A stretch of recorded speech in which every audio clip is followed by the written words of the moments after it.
Hi guys, welcome to investing with धन। तो currently हमारी मार्केट्स में एक ऐसी कंपनी का आईपीओ आया हुआ है जिसके अराउंड मार्केट में काफी ज्यादा हाइप है। Something like we have not seen for the last 1 year. Hype के पीछे का रीजन ये है कि ये कंपनी इंडिया की largest AMC SBI mutual fund का इन्वेस्टमेंट आर्म है जिसका नाम है एसबीआई फंड मैनेजमेंट। सो आज के हमारे इस वीडियो में हम इसी आईपीओ को डिटेल में ब्रेक डाउन करेंगे बिकॉज ये आईपीओ एक काफी इंटरेस्टिंग आईपीओ है both for the short and the long term perspective. Because जिस एसेट मैनेजमेंट की स्पेस में ये कंपनी वर्क करती है, ये इंडस्ट्री ही अपने आप में इंडिया में 16.59% सीएजीआर से ग्रो करने वाली है अगले 5 सालों में। सो आज के इस वीडियो को हम 3 पार्ट्स में डिवाइड करेंगे। पहले पार्ट में हम कंपनी के बिजनेस ग्रोथ, पीयर कंपैरिजन और आईपीओ डिटेल्स को देखेंगे including their current grey market premium. Secondly हम देखेंगे कि अगर आप कंपनी में इन्वेस्ट करने का प्लान कर रहे हो थ्रू आईपीओ, तो उसके केस में वो कौन सी ट्रिक्स हैं जिनके चलते आप अपने अलॉटमेंट के चांसेस को बढ़ा सकते हो, और मोर इंपॉर्टेंटली कि आप वो कौन सी गलतियां ना करो वरना आपका जो आईपीओ का अलॉटमेंट है वो कैंसिल हो सकता है। और थर्ड एंड मोस्ट इंपॉर्टेंटली, इस आईपीओ के आने के जस्ट पहले ना कंपनी में एक इंटरेस्टिंग गेम हुआ है जिस गेम के चलते ये आईपीओ 2026 के आईपीओ मार्केट का रिवाइवल पॉइंट हो सकता है। तो क्या है ये गेम, ये भी मैं आपको एक्सप्लेन करूंगा, जिससे आप इस पूरे वीडियो के एंड में उस पूरी डिटेल्स की मदद से खुद ही डिसाइड कर पाओगे कि आपको इस आईपीओ में इन्वेस्ट करना चाहिए या नहीं। सो वीडियो काफी ज्यादा इन्फॉर्मेटिव होने वाला है, तो उसको बिना स्किप किए एंड तक देखिएगा। एंड ऑल्सो अगर आपको वीडियो पसंद आए तो वीडियो लाइक करके चैनल को सब्सक्राइब कर दीजिएगा and do press that bell icon because ये आपके लिए तो फ्री है बट ये हमें काफी ज्यादा मोटिवेट करता है। So starting with the business of the company, as we have already discussed earlier कि SBI mutual fund management India की लार्जेस्ट एएमसी है by mutual fund quarterly average AUM, जहां पर इनका कंबाइंड मार्केट शेयर है 15.3% का, जो कि अदर किसी भी प्लेयर से काफी ज्यादा है। कंपनी के बिजनेस वर्टिकल्स की अगर आप बात करोगे तो सबसे पहला बिजनेस वर्टिकल आ जाता है इनका म्यूचुअल फंड मैनेजमेंट का बिजनेस, जो कि इनके बिजनेस का सबसे बड़ा पोर्शन है। सेकंड आ जाता है इनका पोर्टफोलियो मैनेजमेंट सर्विसेज, देन आता है alternative investment fund and fourth आता है स्पेशलाइज इन्वेस्टमेंट फर्म। अगर आप बात करो कि रेवेन्यू कंट्रीब्यूशन इसमें क्या है, तो सबसे ज्यादा कंट्रीब्यूशन इनके मैनेजमेंट फीस से ही आता है जो कि है 96.47%, और अदर रेवेन्यू कंट्रीब्यूशन के जो अदर सेगमेंट्स है टोटल उनसे आता है। यानी इनका म्यूचुअल फंड बिजनेस ही सबसे ज्यादा इनको रेवेन्यू कंट्रीब्यूट करता है। और अगेन म्यूचुअल फंड ही बिजनेस ऐसा होता है कि जिसके केस में इवन अगर मार्केट अच्छा परफॉर्म ना भी करे तो भी आपका जो फंड है वो जो स्पेशलाइज और जो fixed expense ratio of the charge करता है वो सिमिलर ही चार्ज करता है। तो इससे केस में एक काइंड ऑफ रिकरिंग रेवेन्यू होता है। वहीं पर पीएमएस के केस में और ऑल्टरनेटिव इन्वेस्टमेंट फर्म्स वगैरह के केस में जो इन्वेस्टर्स होते हैं वो मार्केट की खराब कंडीशन देख के अपना जो इन्वेस्टमेंट अमाउंट है उसको भी कम या बढ़ा देते हैं। तो इससे केस में जो आपका मैनेजमेंट का फीस आता है थ्रू म्यूचुअल फंड से काफी स्टेबल बिजनेस होता है। अदर देन दिस अगर आप कंपनी के ग्रोथ नंबर्स देखोगे तो कंपनी का रेवेन्यू फ्रॉम ऑपरेशंस 27.6% सीएजीआर से ग्रो कर रहा है, जो कि एक मैसिव ग्रोथ नंबर है। टोटल इनकम कंपनी की 20% सीएजीआर से ग्रो कर रही है और प्रॉफिट आफ्टर टैक्स में 21% सीएजीआर की ग्रोथ हमें देखने को मिल रही है। और सबसे इंपॉर्टेंट पार्ट, कंपनी के जो मार्जिन है और प्रॉफिट आफ्टर टैक्स वो भी कंटिन्यूस एक्सपेंड हो रहे हैं। अदर देन दिस अगर आप कंपनी केस में इनके एयूएम की ग्रोथ देखोगे जो कि इनका क्वार्टरली एवरेज एयूएम है, तो उसमें भी जो आपको ग्रोथ है वो साफ देखने को मिल रही है, जहां पर मार्च 2024 में ये नंबर 22 लाख करोड़ के अराउंड था और मार्च 2026 में ये नंबर 29 लाख करोड़ के अराउंड है, जहां पर हमें इन 2 ईयर्स में 14.22% की सीजीआर ग्रोथ देखने को मिल रही है। अब ये ग्रोथ इंप्रेसिव इसीलिए है बिकॉज जनरली अज्यूम किया जाता है कि जब मार्केट अच्छा परफॉर्म्स नहीं करते तो उसके केस में जो रिटेल इन्वेस्टर्स हैं वो अपनी जो एसआईपी है वो डिसकंटिन्यू करते हैं और इस तरह की जो कंपनीज है उसके बिजनेस को डायरेक्टली उससे इंपैक्ट पड़ता है। बट लास्ट 2 ईयर्स में इंडियन म्यूचुअल फंड इंडस्ट्री में ये ट्रेंड हमें कंप्लीटली चेंज होते हुए देखने को मिला है। और एक और इंटरेस्टिंग फैक्टर ये है कि अगर आप कंपनी के एयूएम कैटेगरी के ब्रेकडाउन को देखोगे तो इसमें कंपनी का सबसे बड़ा पोर्शन एयूएम का equity and equity hybrid scheme से आता है और यही लास्ट 2 ईयर्स में सबसे तेजी से ग्रो भी की है। अब ये इंटरेस्टिंग इसीलिए है बिकॉज कोई भी एएमसी अपनी इक्विटी और इक्विटी प्लस हाइब्रिड स्कीम में सबसे ज़्यादा एक्सपेंस रेशियो चार्ज करती है और इसी एक्सपेंस रेशियो से इनकी सबसे ज़्यादा इनकम होती है। तो ऐसे में जिस सेगमेंट में वो सबसे ज़्यादा एक्सपेंस रेशियो चार्ज कर रहे हैं वही सबसे तेज़ी से भी ग्रो कर रहा है, तो वो भी कंपनी के लिए काफ़ी बड़ा प्लस पॉइंट है। और यही आप देखोगे कि कंपनी की जो आर्बिट्राज स्कीम्स है वो भी 26% से ग्रो कर रही है सीएजीआर टर्म्स में, और आर्बिट्राज के केस में भी आपका जो एक्सपेंस रेशियो है वो आपको ज़्यादा देखने को मिलता है। अब इसके बाद अगर आप कंपनी की कुछ की रिटर्न्स और एफिशिएंसी की मैट्रिक्स देखोगे तो कंपनी का आरओई स्टैगरिंग 35% का है और आरओसी 38% का। कंपनी एक डेट फ्री कंपनी है with the PE ratio of 33, और ये 33 का पीई रेशियो क्यों रीजनेबल है इसके बारे में आपको वीडियो के थर्ड पार्ट में मैं आपको बताऊंगा। कंपनी का करंट पीबी रेशियो 11 का है।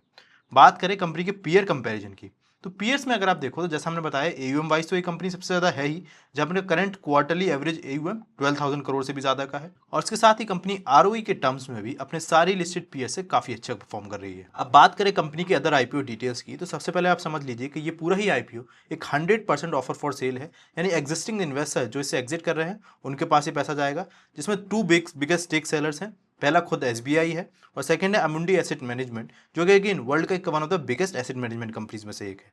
ये दोनों ही अपनी स्टेक इसमें सेल कर रहे हैं, जहां पर इस IPO का प्राइस बैंड रहेगा 545 से लेकर 574 rupees per share, face value 1 rupees per share रहेगी। ये इशू यानी ये IPO का पूरा ही साइज रहेगा 9,813 करोड़। एंड एक्चुअली में ये जो नंबर था कि शुरुआत में जब DRH पे कंपनी ने फाइल किया था तो इससे ज़्यादा था, पर जैसा मैंने आपको बताया कि कंपनी की इसमें कुछ ऐसा इंटरेस्टिंग हुआ है जिससे ये नंबर भी कम हुआ है, उसके बारे में हम आगे बात भी करेंगे। अदर देन दिस, एक लॉट का जो साइज होगा वो 26 शेयर्स का होगा, जिसमें रिटेल इन्वेस्टर्स 14,924 रुपीज़ की इन्वेस्टमेंट से एक जो लॉट है वो अपने लिए अप्लाई कर सकते हैं। IPO 14 से लेकर 16 ऑफ जुलाई के बीच में ओपन रहेगा, अलॉटमेंट 17 ऑफ जुलाई को होगी और कंपनी का स्टॉक प्राइस लिस्ट यानी IPO लिस्ट होगा 21 ऑफ जुलाई को, जहां पर कंपनी ने अलग से 54 रुपीज़ पर शेयर का एक एम्प्लॉय डिस्काउंट दे रखा है SBI के एम्प्लॉयज़ को। बात करोगे ग्रे मार्केट प्रीमियम की, तो current grey market premium as of now 15% का चल रहा है, जो कि अभी ज़्यादा नहीं है, पर जैसे ही मार्केट में ये IPO ओपन होगा तो ये ग्रे मार्केट प्रीमियम बढ़ेगा, तो उसका अपडेट आपको टाइमली लेना पड़ेगा। ना अब हम आते हैं अपने वीडियो के सेकंड पार्ट पे, जहां पर हम ये देखेंगे that if you are planning to invest in this IPO, तो कौन से फैक्टर्स है जिनको ध्यान में रख के आप अपने अलॉटमेंट के चांसेस को बढ़ा सकते हो, और सेकेंडली वो कौन सी गलतियां हैं जो कि कई बार रिटेल इन्वेस्टर्स करते हैं जिस वजह से उनका IPO का अलॉटमेंट कैंसिल हो जाता है। तो सबसे पहले उसके लिए आप IPO कोटा को देखिए। सबसे पहले तो 50% का कोटा है क्वालिफाइड इंस्टीट्यूशनल बायर्स के लिए, जो कि हमारे लिए नहीं है। सेकंड आता है HNIs के लिए कोटा, जो कि क्लोज टू 15% का है, यानी अगर आपका 2 लाख रुपीज़ या फिर उससे ज़्यादा का कैपिटल है तो उस केस में आप HNI से भी इन्वेस्ट कर सकते हो इस कोटे से। रिटेल इन्वेस्टर का कोटा है 35% इस पूरे IPO में, और इसके साथ ही 6.41% ऑफर शेयर होल्डर कोटा के लिए है, यानी अगर किसी पर्सन ने 7 ऑफ जुलाई या उससे पहले से भी अगर वो SBI का एक भी शेयर होल्ड करता है तो वो इस कोटा से अप्लाई कर सकता है। अब हम बात करते हैं कि अगर आपको अपने अलॉटमेंट के चांसेस बढ़ाने हैं तो उससे केस में आपको क्या करना चाहिए। पहला ऑप्शन तो एकदम ऑब्वियस है कि अगर आपके पास SBI का शेयर है तो आप शेयर होल्डर कोटा से जाओ, पर इसमें आपको एक चीज़ ध्यान रखनी है, अगर आपके पास IPO अलॉटमेंट के लिए इतना पैसा है कि आप एक से ज़्यादा लॉट के लिए अप्लाई कर सकते हो, तो आपको सारा का सारा शेयर होल्डर कोटा में अप्लाई नहीं करना है। अगर आप शेयर होल्डर कोटा में मान के चलिए एक लॉट रखते हो और अगर आपके पास एक एडिशनल लॉट का पैसा है उसको आप normal as a retail investor की तरह अप्लाई करते हो, तो उससे केस में आपके चांसेस ज़्यादा बढ़ जाएंगे एज कम्पेयर टू अगर आप दोनों ही लॉट जो है वो as a share holder Kota से अप्लाई करोगे। सेकंड चीज़ आपको एक गलती अवॉइड करनी है जो कि काफ़ी सारे लोग करते हैं कि लेट्स सपोज अगर आपके पास 2 लाख रुपये से ज़्यादा का कैपिटल है, तो कई सारे लोग अपना जो इन्वेस्टमेंट है और अपना जो IPO का बिडिंग है वो शेयर होल्डर कोटा या फिर रिटेलर कोटा से भी डाल देते हैं, प्लस HNI कोटा से भी डाल देते हैं। तो इस केस में आपका जो एप्लीकेशन है वो रिजेक्ट भी हो सकता है। और इसके साथ ही अगर आपके पास एक से ज़्यादा अलॉटमेंट के लिए भी पैसे हैं तो भी मैं आपको सजेस्ट करूंगा कि अगर आप एक लॉट अप्लाई कर सकते हो तो केवल एक ही लॉट अप्लाई करिए एक पैन कार्ड से, बिकॉज इस IPO का अलॉटमेंट अदर IPOs की तरह भी जो लॉटरी बेसिस है उसके बेस पे ही होता है। तो अगर आप वो सेम पैसे से अलग अलग पैन कार्ड और डीमेट अकाउंट से अप्लाई करते हो तो आपके चांसेस ज़्यादा बढ़ जाते हैं। अब हम चलते हैं इस वीडियो के थर्ड पार्ट पे और IPO के रिगार्डिंग सपोजिटली सबसे इंपॉर्टेंट डिटेल के बारे में डिस्कस करते हैं, जिसके बारे में मैक्सिमम लोग ध्यान नहीं दे रहे। क्या है वो डिटेल?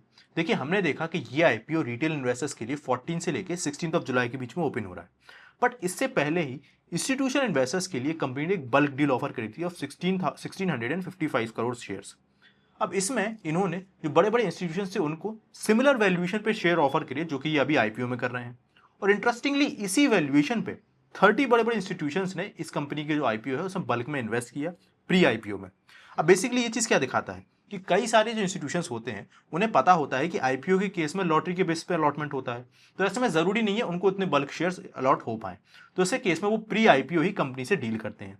अब मेजॉरिटी टर्म्स में ये जो डील है वो डिस्काउंट पे होती है, बिकॉज वो काफ़ी बड़े लेवल पे शेयर्स बाय कर रहे होते हैं, पर बिकॉज वो सेम प्राइस और सेम वैल्यूएशन पे वो शेयर बाय कर चुके हैं, तो ये हमें कंफर्ट देता है कि हाँ, कंपनी जिस IPO वैल्यूएशन पे लेके आ रही है वो कहीं ना कहीं कंफर्टेबल वैल्यूएशन है, जो कि इंस्टीट्यूशंस को भी कंफर्टेबल लग रही है। And on top of this, इसी बल्क सब्सक्रिप्शन की वजह से ऑलरेडी ये IPO प्री मार्केट यानी प्री IPO मार्केट ही ओवर सब्सक्राइब हो चुका है, जो कि हमें इस चीज़ के भी सिग्नल देता है कि इसके चांसेस काफ़ी ज़्यादा है कि रिटेल मार्केट में भी काफ़ी ज़्यादा ये ओवर सब्सक्राइब हो जाए। तो आपको क्या लगता है कि क्या एक्चुअली में ये जो IPO है वो इन्वेस्टमेंट की वर्थ ही है? कमेंट बॉक्स में बताइए। एंड ऑल्सो अगर आप इस IPO में इन्वेस्ट करना चाहते हो तो उसके लिए आपको डायरेक्ट अपने धन ऐप पे जाना है। धन ऐप में आप जब नीचे स्क्रॉल करोगे तो उसमें आपको IPO वाला सेक्शन देखने को मिल जाएगा। उस IPO वाले सेक्शन पे क्लिक करिए। IPO वाले सेक्शन पे जाके आपको इस IPO को सिलेक्ट करना है और इधर अपना जितना भी लॉट के लिए आप IPO के लिए बिड करना चाहते हो उसको सिलेक्ट करके यहाँ से आप इस IPO के लिए अप्लाई कर सकते हो। सो धन ऐप का जो लिंक है वो मैंने आपको डिस्क्रिप्शन बॉक्स में प्रोवाइड कर दिया है, तो उसको वहाँ से चेकआउट कर सकते हो। So this was all from our video. अगर आपको वीडियो से कुछ वैल्यूएबल इन्फॉर्मेशन मिली हो तो प्लीज़ वीडियो को लाइक करके चैनल को सब्सक्राइब जरूर से कर दीजिएगा और हम जल्दी मिलेंगे अपने नए वीडियो के साथ। So thanks for watching this video. तब तक के लिए bye bye. Investments in the securities market are subject to market risk. Read all the related documents carefully before investing.